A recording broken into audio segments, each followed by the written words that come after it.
de muitas dúvidas, de muitas Sim, perguntas. sim, com certeza.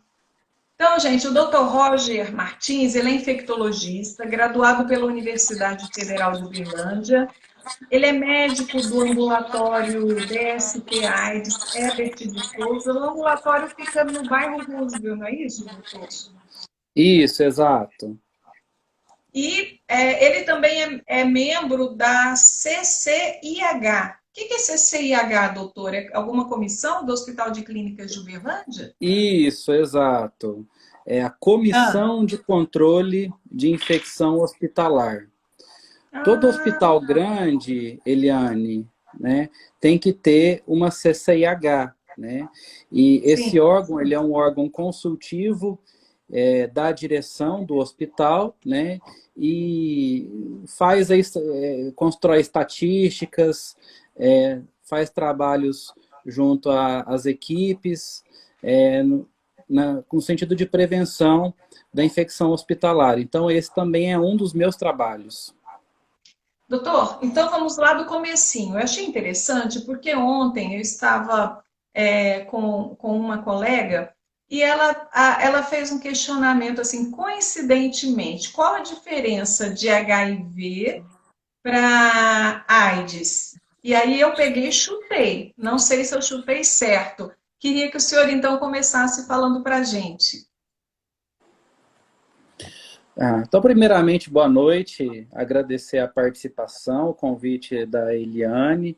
É um convite extremamente honrado de fazer parte dessas lives. Eu acho que a gente aprende muito, né? E é muito, muito legal a gente poder contribuir, informando as pessoas, né? Já que a gente está vivendo um tempo de desinformação, tá? E eu acho que o tema é extremamente pertinente para o que a gente tem vivido, né, no sentido de aproximar a saúde à população, né, levar a população a ter um acesso de saúde, um acesso em serviços de saúde de maior qualidade, acesso aos tratamentos, enfim. Bom, vamos diferenciar isso, então. AIDS, né, da sigla do inglês, para a gente inverter, vira SIDA, que é Síndrome de Imunodeficiência Adquirida, né?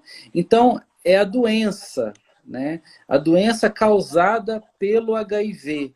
O HIV, o que é o HIV? É o vírus da imunodeficiência adquirida, tá? Então, a AIDS ou SIDA, né, é o conjunto de sinais e sintomas que o doente apresenta quando ele é diagnosticado, tá?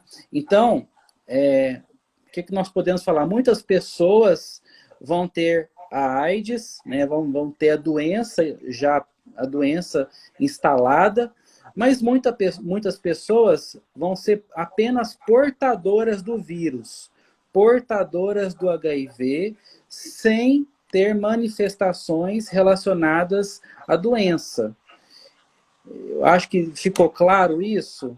Sim, ficou. Doutor, existe caso de pessoas que têm a AIDS, aliás, que têm o vírus e que muitas vezes pode até chegar ao ponto de envelhecer sem saber que tem o vírus? Não, né? Isso é bem comum, na verdade. A gente tem-se uma estimativa de que o homem, por exemplo, ele leva de 8 a 10 anos para chegar na fase AIDS, a mulher de 6 a 8 anos. Então, dificilmente alguém passa longos períodos, aí 10, 20, 30 anos, tá? Sem manifestar sintomas de doença, né? Eu, particularmente, não conheço nenhuma situação assim, tá? Então, o que se espera é que essas pessoas, depois de alguns anos, sem tratamento, isso vai ficar bastante claro, Eliane, sem tratamento, essas pessoas, dentro de alguns anos, vão adoecer. Doutor, e quais são as doenças decorrentes de quem tem o vírus da AIDS? Certo. Como eu falei, o vírus, ele causa uma destruição progressiva do sistema imunológico, né? Então, o que acontece? O nosso sistema imunológico, ele fica comprometido, defasado, e isso abre portas para outros, digamos, micro-organismos, vírus, bactérias, parasitas, fungos, tá? Para que esses outros micro-organismos causem doenças, né? Então, a gente considera que o sistema imunológico comprometido dessas pessoas leva ao risco de infecções oportunistas. A mais comum delas, Eliane, é a tuberculose, né? Uma velha conhecida nossa e que hoje ainda é um problema enorme de saúde pública. A gente costuma falar que o HIV e a tuberculose são como unha e carne, porque a associação entre essas duas doenças é enorme. Tá? Para cada 10 casos 10% dos casos de tuberculose diagnosticados no país são em pessoas que vivem com HIV. Doutor, a impressão que eu tenho é que há algum tempo atrás a AIDS era uma doença extremamente temida, mas hoje a impressão que eu tenho é que as pessoas estão assim mais, diria que relaxadas, entre aspas. Isso é verdade? Essa impressão minha é verdadeira? Eu acredito que sim, Eliane, né? E isso muito se deve, né, à melhora, do tratamento, né? Porque hoje a gente teve uma melhora substancial do ponto de vista de tratamento e redução da mortalidade, melhora da qualidade de vida das pessoas que vivem com HIV. Então, assim, infelizmente, as pessoas meio que perderam um pouco o temor, perderam o medo, né? Acreditam que o tratamento por si só vai promover qualidade de vida, vai trazer satisfação. Enfim, eu acho que as coisas não devem ser encaradas dessa maneira. A gente ainda enfrenta, a AIDS ainda é um enorme problema de saúde pública no país, pessoas ainda estão morrendo, né, com a doença, tá?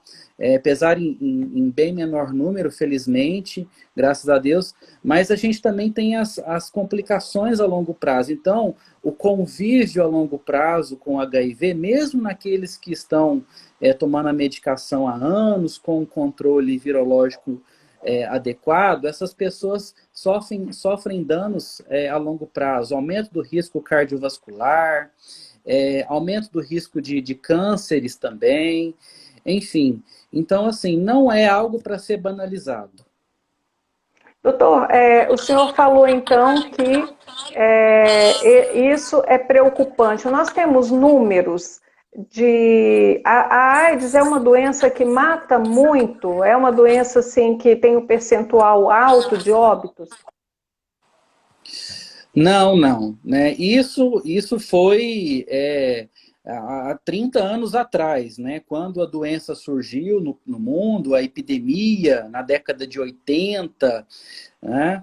A gente costuma até lembrar de algumas de algumas personagens que se tornaram, digamos, né, exemplos, né, no país e no mundo, o Cazuza, o próprio Herbert de Souza, o Betinho, tá? O Fred Mercury, né? São todas pessoas que morreram, né, em decorrência da AIDS. A AIDS hoje, né, felizmente, com o tratamento, a gente reduziu muito a mortalidade, né? Então, de certa forma, né, hoje a gente costuma falar que a pessoa com acesso ao tratamento, com adesão, né, com a vontade de se tratar e regular acompanhamento no serviço de saúde, o risco de óbito é muito menor, né? Mas é claro que para isso é fundamental a tomada dos medicamentos, Eliane, tá? Acontece que hoje uma boa parte das pessoas ainda é diagnosticada tardiamente. O que significa isso? Quando essa pessoa chega ao serviço de saúde, ela já apresenta um comprometimento do sistema imunológico significativo. Essa pessoa já está muito doente, muito debilitada, às vezes já com infecções oportunistas, né? E isso aumenta bastante a chance de óbito, né? Então, por isso que a gente hoje enfrenta um problema de acesso e diagnóstico tardio desses doentes. Doutor, eu outro dia estava assistindo TV e vi um comercial mostrando que na farmácia existem testes rápidos para HIV. O que me chamou a atenção foi quase que a banalidade, que apesar do cuidado que o comercial foi feito, mas me veio à cabeça, puxa vida, né? Se tornou algo banal assim. Você vai na farmácia, compra o teste, opa, deu negativo, então eu já vou ficar com o meu parceiro ali. O que o senhor acha disso, doutor? Até assim, a gente faz um paralelo com o que a gente está vivendo hoje com o Covid, né? Com a multiplicação da quantidade de testes rápidos que têm sido feitos, né? Teste nas esquinas, nas farmácias, e aí a gente pega um teste rápido desse na mão, um teste caro, inclusive, né? E muitas das vezes existe uma dificuldade de interpretação, né? Até para nós médicos especialistas, né, um teste rápido, por exemplo, tem as suas limitações, tá? Mas no que se refere ao HIV, a gente entende que o teste rápido veio para aproximar o indivíduo da testagem. Por quê? Esse indivíduo, muitas vezes, ele ficava constrangido de comparecer à unidade de saúde e se autotestar. Perdão, de se testar, fazer o teste, né? Então, levar o teste rápido à pessoa, né, ela ter a possibilidade de se autotestar, eu acredito que é mais uma forma da possibilidade de diagnóstico. É claro que assim, a gente entende que o teste rápido ele tem as suas. O teste de farmácia, o teste oral, que é vendido em farmácia, ele tem as suas limitações. Por exemplo, ele pode demorar aí até, digamos, 6 meses para detectar os anticorpos na saliva do doente depois que ele tem a infecção, né? Então, se esse indivíduo, por exemplo, ele tem uma suspeita, faz um teste oral da farmácia e vem negativo, talvez esse indivíduo não deva ficar suficientemente tranquilizado, tá? Mas aquele indivíduo que vai e confirma o teste, tá? É esse indivíduo que a gente quer. Por quê? Porque ele quer que ele procure o sistema de saúde e inicie tão logo o tratamento, né? Então, eu acredito que é uma ferramenta importante, sim, é uma ferramenta importante. Vários países já adotam o teste rápido de farmácia, né? Possibilita ao indivíduo manter a sua intimidade, manter a sua privacidade, tá? Mas eu acho que ele tem que ser enxergado com cautela. Doutor, quais são as principais formas de contágio do HIV? Bom, hoje, sem sombra de dúvida, a principal forma de contágio é a transmissão sexual, pelo contato sexual, tá? Sem sombra de dúvida. No passado, né, ainda existe a gente ainda problema, por exemplo, com contato, a transmissão via parenteral, né, usuários de drogas injetáveis. Isso ainda acontece, mas hoje numa escala bem menor, né? A transfusão, né? Por exemplo, os hemofílicos na década de 80, muitos hemofílicos adquiriram HIV durante as repetidas transfusões de sangue, quando os bancos de sangue não faziam a triagem, tá? Porque hoje todo banco de sangue tem uma legislação rigorosa com relação à testagem das amostras de sangue, tá? Existe a transmissão vertical, que é a transmissão de mãe para filho, né? Mas essa transmissão hoje ela é praticamente inexistente, dado que a mãe já começa o tratamento ainda durante o pré-natal. E esse tratamento durante o pré-natal garante, né, reduz substancialmente o risco de transmissão mãe para filho. Tá? Então, o que eu diria, hoje a principal forma de contágio é o contato sexual desprotegido, Eliane. Doutor, com relação a grupo de risco, existem grupos de riscos que apontam a maior incidência dos casos de AIDS?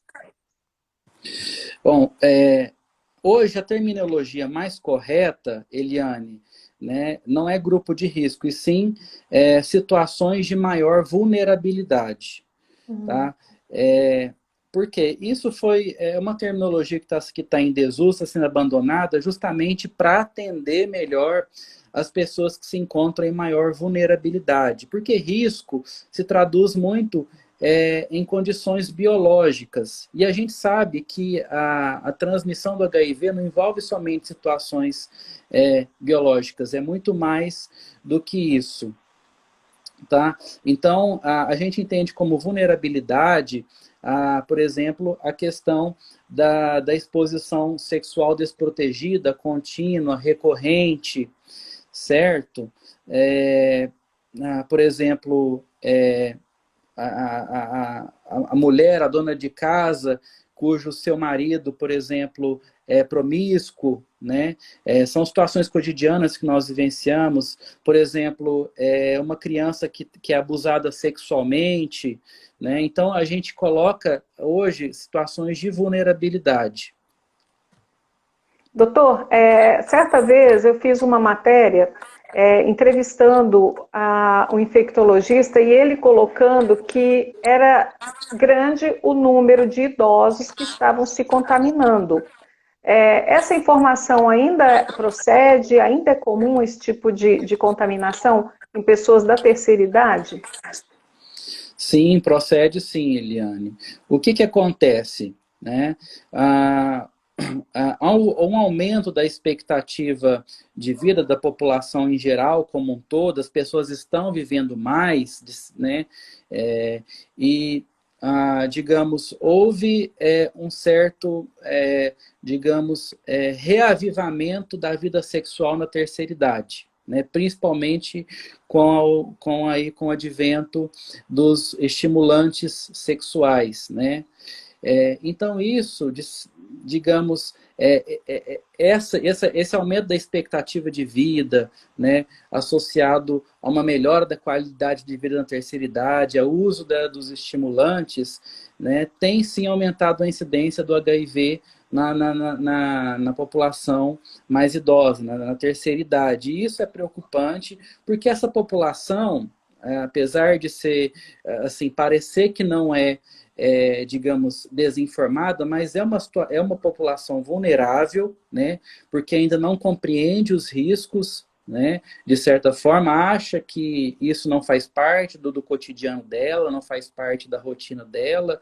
Imagina, eu com 70 anos vou adquirir HIV, né, mas essa pessoa, ela tem uma vida sexual ativa, né, e isso precisa ser encarado. Né? Tanto é que hoje, do ponto de vista de saúde pública, né, qualquer pessoa hoje, digamos, deve exigir o teste de HIV, né, na sua unidade de saúde. O teste está sendo indicado para todo mundo, não existe esse negócio, eu sou monogâmico, eu sou casada há tantos anos, eu não preciso. Então, por quê? Porque a gente precisa aumentar a quantidade de pessoas diagnosticadas para, aí sim, aumentar a quantidade para aumentar o tratamento. Né? Então, eu acredito que a melhor forma ainda a informação. A terceira idade precisa ser melhor informada, principalmente nos consultórios, os ginecologistas, os urologistas, né? Orientar métodos de prevenção. Doutor, o senhor falou há pouco nessa questão da testagem. Nós temos testes gratuitos na rede pública? De que forma a população pode ter acesso? Sim, hoje os testes rápidos, eles inclusive estão descentralizados, né? Ou seja, os postos de saúde, esses dos bairros, já dispõem de testagem, que é o teste rápido, na verdade, tá? Então o indivíduo procura à unidade de saúde, através de uma gota de sangue, né? Esse indivíduo é testado para o HIV, sífilis, hepatites B e C, né? Em 15 minutos, o indivíduo recebe o resultado desse exame. Tá? Então, essa testagem em massa, rápida, de baixo custo e acessível, é uma política do Ministério da Saúde que já vem sendo adotada há alguns anos, né? Igual eu falei, aproxima a população do diagnóstico e tratamento precoce. A partir do momento que o paciente o indivíduo foi até o posto de saúde, fez essa testagem, deu positivo, e aí, o que acontece? Bom, e aí é feito um trabalho de acolhimento dessa pessoa, né? As equipes multiprofissionais vão entrar em ação, né? Então esse paciente vai ser direcionado para uma entrevista inicialmente, depois da entrevista tem um serviço de psicologia, serviço de atenção social, tá? Esse indivíduo vai ser programado uma coleta de sangue, e aí logo em seguida ele vai passar por uma primeira consulta médica, né? Hoje há uma tendência de reduzir o espaço, essa lacuna entre o diagnóstico e a primeira consulta médica, que é geralmente aonde vai ser dado o início do tratamento. Tá? Então, assim, esse acolhimento multiprofissional é fundamental para reter o paciente na unidade de saúde, porque é conversando com esse paciente, explicando, desmistificando, né, aquelas crenças que ele tem, né, é que ele vai entender a importância do tratamento e com certeza vai aderir melhor. Doutor, quanto mais cedo identificar uma pessoa com HIV, mais fácil é o tratamento? Com certeza, né? Igual eu te falei, hoje a gente tenta diagnosticar mais rápido, mais precoce esses indivíduos, né? De preferência, sem haver um comprometimento do sistema imunológico.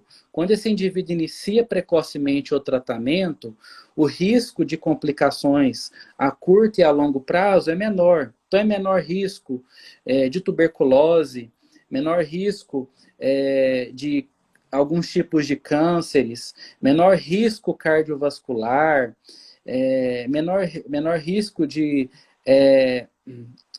doenças do sistema neurológico, por assim dizer.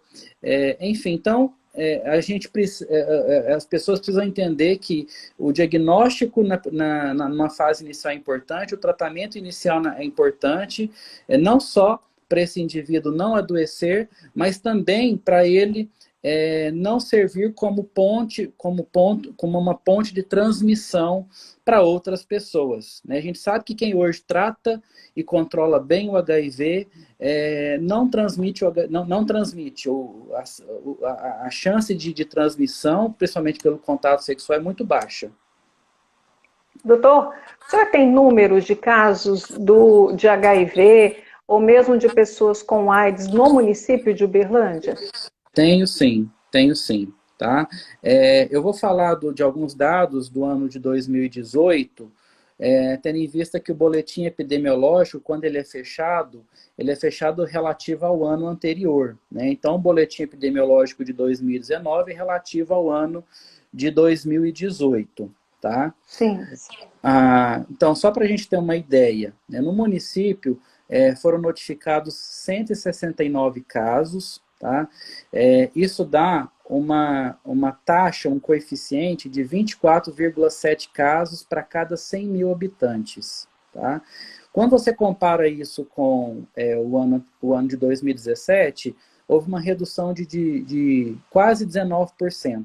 Tá? Então, isso sim pode ser uma certa expectativa, alguma tendência, ainda não sabemos, né? Tendo em vista que houve a gente tem assim, projetos aí de aumentar, melhorar a prevenção. Tá? A gente depois pode discutir isso mais para frente. Tá? Outros dados, por exemplo, a gente sabe que há um predomínio em pessoas do sexo masculino. Tá? Essa relação aí chega a ser quase 4 vezes quatro vezes maior em relação ao gênero feminino, tá? Existe uma tendência agora mais recente da detecção em pessoas do sexo masculino, mas pela questão da situação de vulnerabilidade. Hoje, nós vivemos o que a gente chama de uma epidemia concentrada, Eliane. Ou seja, o HIV vem se concentrando numa população jovem, tá? Principalmente homens que têm relação com outros homens. Tá? Então, essa população é a que a gente considera a população mais vulnerável, porque é a população que menos se protege e mais se expõe. Doutor, pacientes que têm o vírus HIV, também grupo de risco no caso da Covid? Bom, com relação à Covid, ainda existem muitas perguntas, mais perguntas do que respostas. Ainda estamos aprendendo com a pandemia, né? E uma das questões é com relação à coinfecção HIV e Covid. Ainda não se sabe direito se as pessoas que têm o HIV podem ter uma evolução mais desfavorável. Com o que a gente tem até o momento, aparentemente, parece que quem tem, digamos, o HIV sob controle, faz uso regular da medicação, não aparenta ter um risco maior de adoecimento, de manifestações mais graves. Isso talvez pode acontecer com indivíduos que têm um comprometimento significativo da imunidade, Eliane. Tá? Mas e existe, de certa forma, também, né, alguma especulação aí, se o coquetel, se o tratamento antirretroviral poderia proteger esses indivíduos. Tá? Alguns estudos ainda estão em andamento, né? Tem um grande estudo europeu aí que está sendo feito, realizado com o coquetel. Tá? Então, pode ser que haja algum tipo de benefício, de proteção para esses indivíduos que fazem uso regular da medicação. O senhor diria que estamos falando pouco da AIDS? Faltam campanhas? Olha,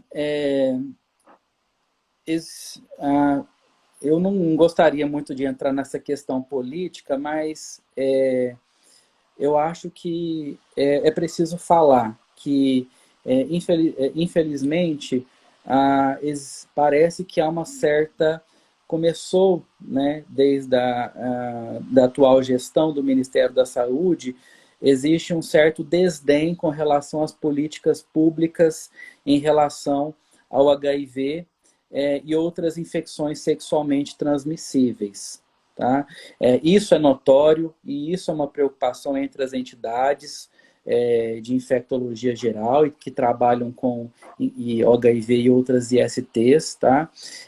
Então, será que a gente vai haver uma mudança de orientação, de planejamento, né? Às vezes uma ótica mais conservadora? Eu não sei, Eliane, tá? Eu acho que isso, assim, a gente não pode deixar de falar isso nas nossas casas, nos nossos grupos, né? Infelizmente, infecções sexualmente transmissíveis precisa ser abordado no contexto familiar. Isso não é tarefa da escola, isso não é tarefa somente da escola do professor. Tá? Educação sexual também se faz em casa. E isso precisa ser abordado não só com filhos, né? Entre nós, pais, amigos, né? Todo mundo, de certa forma, né, tem um certo grau de vulnerabilidade. Uma dúvida, doutor, que eu vou fazer, eu não sei se seria da sua competência, né? Se o senhor teria propriedade para responder isso. Um paciente com AIDS, ele tem direito à aposentadoria? Depende. Tá? Quanto maior, digamos, as consequências que esse indivíduo tem em relação ao HIV, por exemplo, ele apresentou um adoecimento e ficou com uma sequela permanente que limita ele às atividades laborais, esse indivíduo pode requerer a aposentadoria. Tá? É muito comum, por exemplo, o indivíduo que começa a tratar, né, ele chega debilitado, mas com o passar do tempo ele vai melhorando gradativamente, né, fazendo a reconstituição da sua imunidade. Durante esse período, esse indivíduo ele recebe um auxílio-doença, né, e às vezes as pessoas muito confundem, né, a questão do auxílio-doença com a aposentadoria. A aposentadoria é uma situação muito, digamos, muito específica, né, de quando esse indivíduo apresenta completa invalidez para se manter, para fazer a execução das atividades laborais, para garantir o seu sustento. Só o fato dele apresentar a infecção pelo HIV não é suficiente.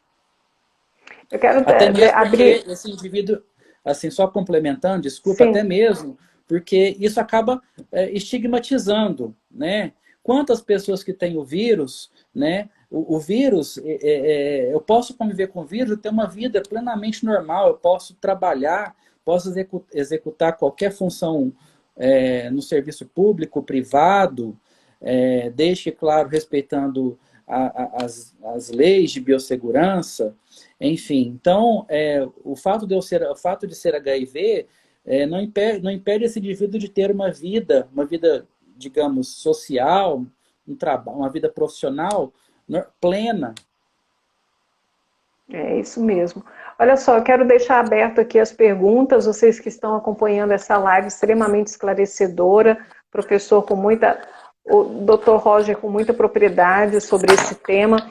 Doutor, o senhor participa do ambulatório DST, Doença Sexualmente Transmissível, ou seja, o senhor atende também pacientes não só com AIDS, mas também com outras doenças transmissíveis, né? Que é importante a gente estar falando também, né? Eu não sei se eu perdi o final da sua Sim. pergunta. A internet caiu. O senhor trabalha, o senhor é médico infectologista do ambulatório, que também trata outras doenças sexualmente transmissíveis, né? É importante também aqui a gente chamar atenção para essas outras doenças, que não seja só a AIDS também. Quais as outras comuns que aparecem em pacientes que o senhor atende lá no ambulatório? Ah, sim, é importante comentar. Tá? Hoje, por exemplo, nós estamos vivendo uma verdadeira epidemia de sífilis.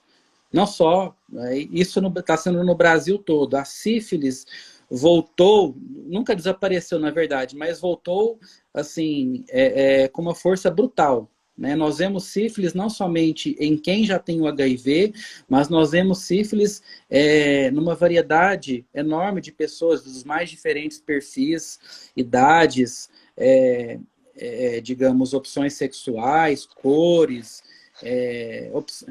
opção religiosa, enfim. Então, a sífilis hoje, a gente fala que é o recrudescimento da sífilis, né?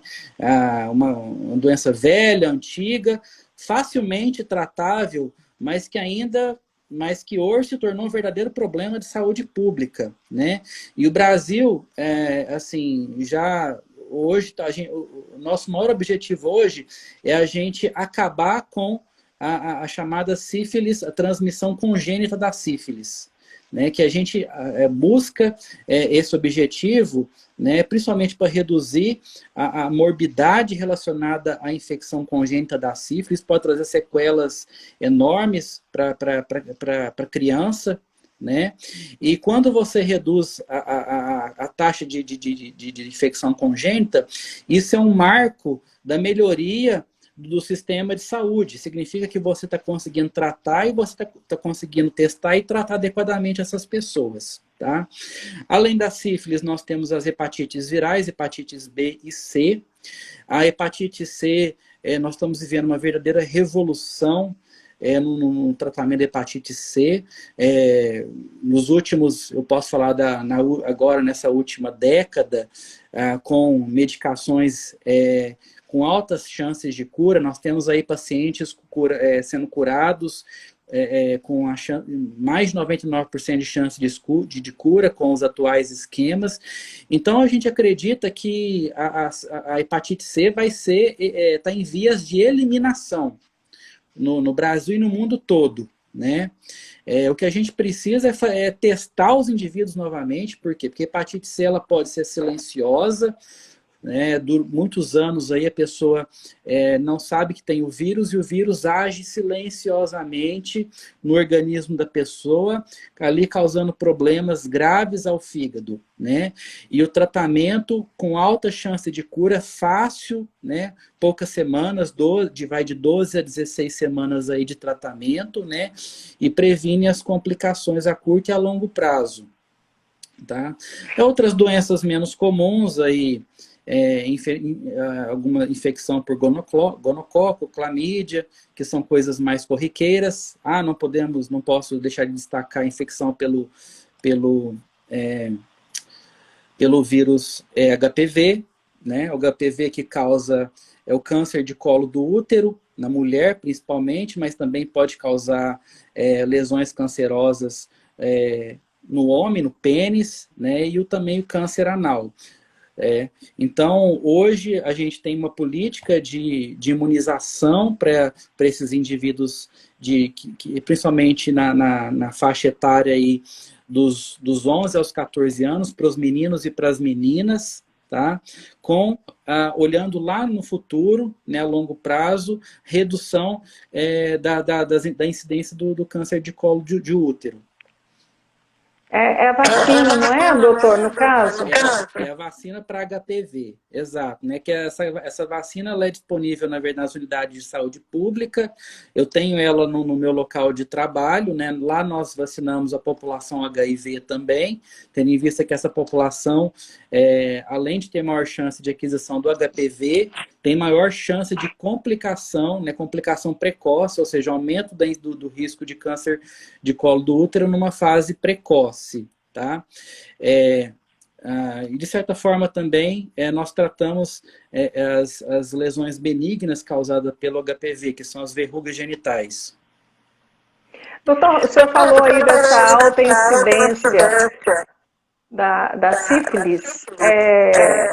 Quais são os sintomas de quem tem sífilis, de quem está com sífilis? Olha, eu seria muito leviano de estreitar assim, os sintomas da sífilis a uma coisa ou outra. Na verdade, a sífilis pode se apresentar como uma multiplicidade de manifestações. Eu vou falar o que é mais comum, o que é clássico, tá? Mas existem manifestações atípicas que, inclusive, às vezes pega nós médicos de calça curta. Né? Já recebi pacientes, por exemplo, de oftalmologista, já recebi paciente cirurgião, né? que ele estava tratando o paciente como de dermatologista, né? Nós, dermatologista, então, nem se fala, né? Tratando o paciente para uma coisa, na verdade, era uma sífilis, tá? Mas, de modo geral, uma boa parte desses pacientes não vão ter nenhum tipo de sintoma, Eliane. Não vão ter absolutamente nada. Eles só vão ser diagnosticados após fazerem um teste, tá? Uma parte vai começar com uma lesão genital. Essa lesão genital, ela costuma passar despercebida, principalmente nas mulheres. Tá? Por quê? Porque é uma lesão que não dói, que não sangra, tá? E ela geralmente fica escondidinha. Então ela passa despercebida e depois de algum tempo ela desaparece. Isso é o que a gente chama de cancro duro, tá? Ela desaparece, mas a sífilis ainda persiste, tá? E aí, depois pode vir uma segunda fase, uma segunda etapa, que a gente chama de secundarismo. São lesões secundárias. E aí, esse doente, ele pode apresentar várias lesões cutâneas, várias manchinhas, na verdade, são manchinhas que geralmente são difusas, mas podem se concentrar principalmente na palma das mãos e nas plantas dos pés. É comum também esses doentes terem feridas na boca, tá? Feridas genitais, né? Às vezes aparecem mais lesões genitais, tá? Aumento de ínguas, gânglios, que a gente chama popularmente de ínguas, né? Que são gânglios linfáticos aumentados de tamanho no pescoço, na axila e na região inguinal. Pode haver, inclusive, aumento de algumas vísceras, como o fígado e o baço, tá? E existe também, isso é bom sempre, a gente nunca pode esquecer do acometimento ocular e do acometimento neurológico da sífilis. Tá? A neurosífilis já é uma doença, digamos assim, mais conhecida dos antigos, mas que vem aparecendo até com uma certa frequência agora, principalmente no contexto da infecção pelo HIV. Então, basicamente é isso, né? Ela pode ser principalmente com lesões cutâneas, né? Lesões orais, tá? Que podem, geralmente, essas lesões demoram para desaparecer, às vezes não desaparece, né? E uma boa parte desses indivíduos não vão ter nenhum tipo de sintoma. Eles só vão ser diagnosticados após a testagem. Doutor, eu queria que o senhor colocasse para quem está nos acompanhando de que forma procurar a rede pública, onde aqui em Uberlândia, para que o senhor desmistifique, né, para que as pessoas não tenham medo de procurar ajuda médica, caso estejam em dúvida com relação a essas doenças sexualmente transmissíveis que o senhor colocou agora. Então, como eu disse, eu acredito que a testagem rápida, né, esteja disponível em boa parte das unidades de saúde, nas UBSs, PSFs, né? Então, basta a pessoa manifestar o desejo de se testar, né? Como eu falei, estão disponíveis quatro tipos de testagem rápido: sífilis, hepatites B e C e testagem para o HIV, né?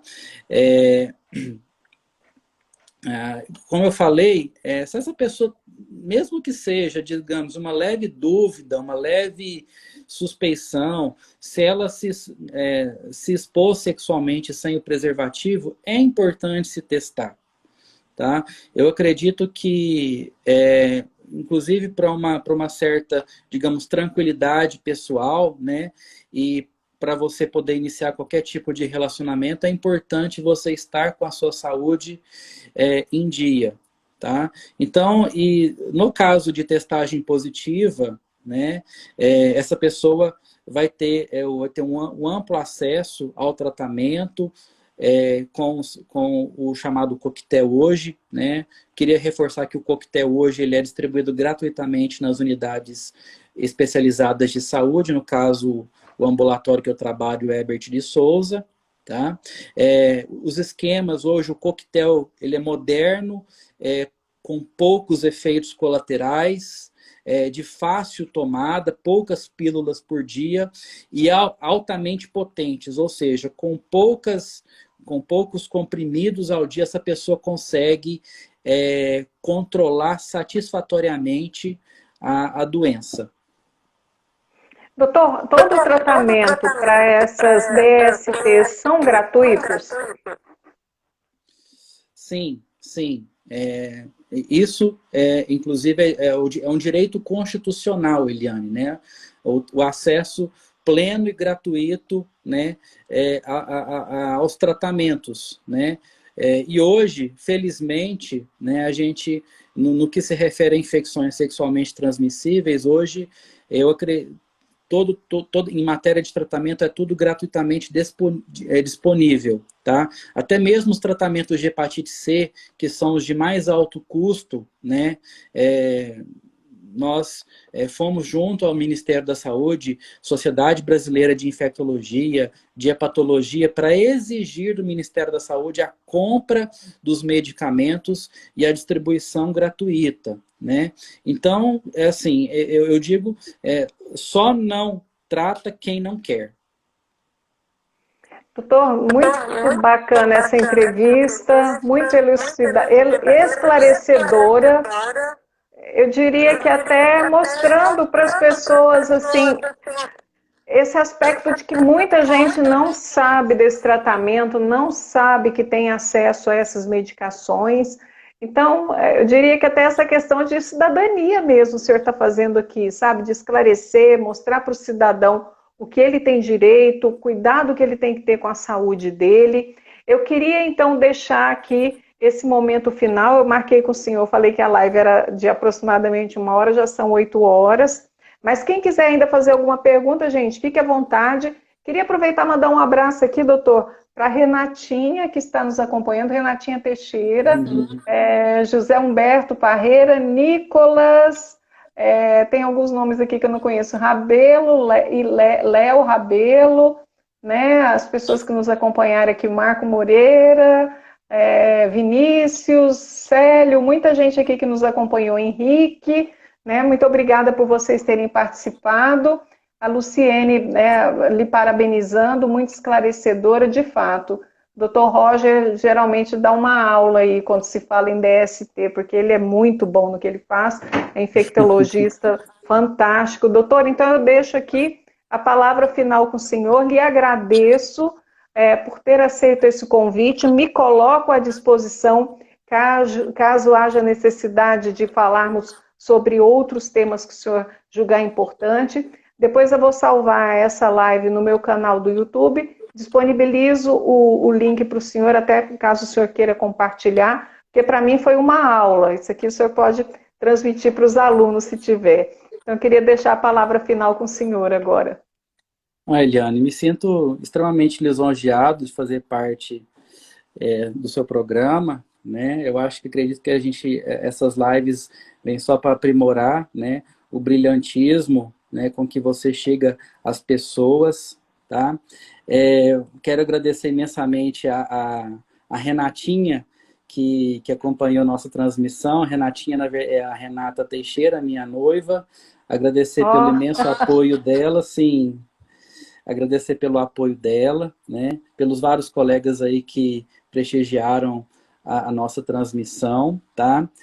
O assunto ele é extremamente amplo, o que a gente falou que assim, é só uma parte de toda a história do HIV, uma história muito bonita, apesar de ser, digamos, uma história triste, de certa forma, né? Mas o exemplo que o Brasil deu, né, e está dando no que se refere ao tratamento, né, nós somos, digamos, um dos primeiros, se não o primeiro país a oferecer gratuitamente um tratamento eficaz, né, para a população. Então eu fico muito feliz de fazer parte dessa história. Tá?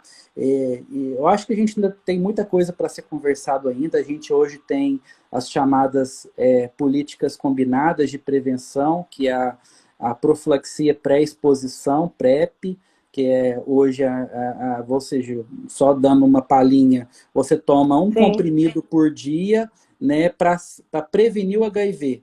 É como se fosse um anticoncepcional. Então é fantástico, né? E você também tem a modalidade PEP, profilaxia pós-exposição, né? Na eventualidade de algum acidente, né? Não é só a questão sexual, por exemplo, acidentes em locais de trabalho com alto risco de aquisição do HIV, você inicia com essa medicação em até 72 horas, né? E a chance aí de prevenção é praticamente de 100%, né? E eu acho que a gente também tem que reservar um espaço aí, né, para falar um pouco das políticas de atenção à população LGBT, né, que vem crescendo muito, né, e é uma população que precisa de atenção. Doutor, mais eu agradeço. Sim, sobre o PEP, só lembrar, o PEP também é adotado naquele caso, por exemplo, de mulheres que são vítimas de estupro, né? Sim, contempla essas situações, né? Situações de violência, abuso sexual, né? Essa mulher ela já é no próprio local de atendimento, no pronto atendimento, já é ofertado todas as medicações, não só para prevenção do HIV, mas com prevenção também de outras infecções sexualmente transmissíveis, né? E também não só a questão de violência sexual, mas, por exemplo, uma relação desprotegida que aconteceu, tá? Há situações de risco ocupacional também, dentro dos hospitais, das unidades de saúde. Todas essas situações contemplam a PEP. Doutor, então eu queria mais uma vez agradecer por ter aceito o convite, me colocar mais uma vez à disposição aqui, caso haja necessidade para falarmos sobre outros temas. Essa live foi fantástica, eu amei, assim, muito esclarecedora, e muito obrigada a todos que participaram. Eu que agradeço imensamente. Gostaria de fazer um agradecimento, antes que eu esqueça, a Cláudia Burgarelli, que é a nossa coordenadora do ambulatório da ST-AIDS, ela que me forneceu algumas das estatísticas do nosso ambulatório, né? E, graças a Deus, o trabalho que a gente faz com ela lá é fenomenal. Doutor, só para E, encerrar, por fim, te agradeço. onde que fica o ambulatório, caso as pessoas tenham interesse em Sim, ir? sim. O ambulatório fica no bairro Roosevelt, Rua Avelino Jorge do Nascimento, número 15, né?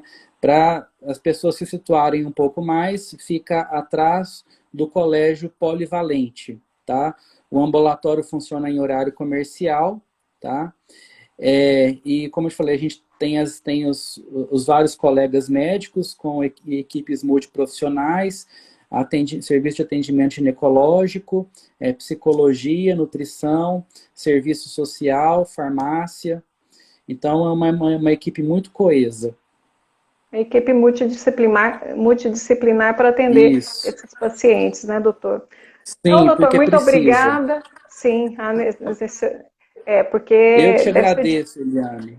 Obrigada, gente. Obrigada pela participação de todo mundo. Obrigado. Tchau, tchau.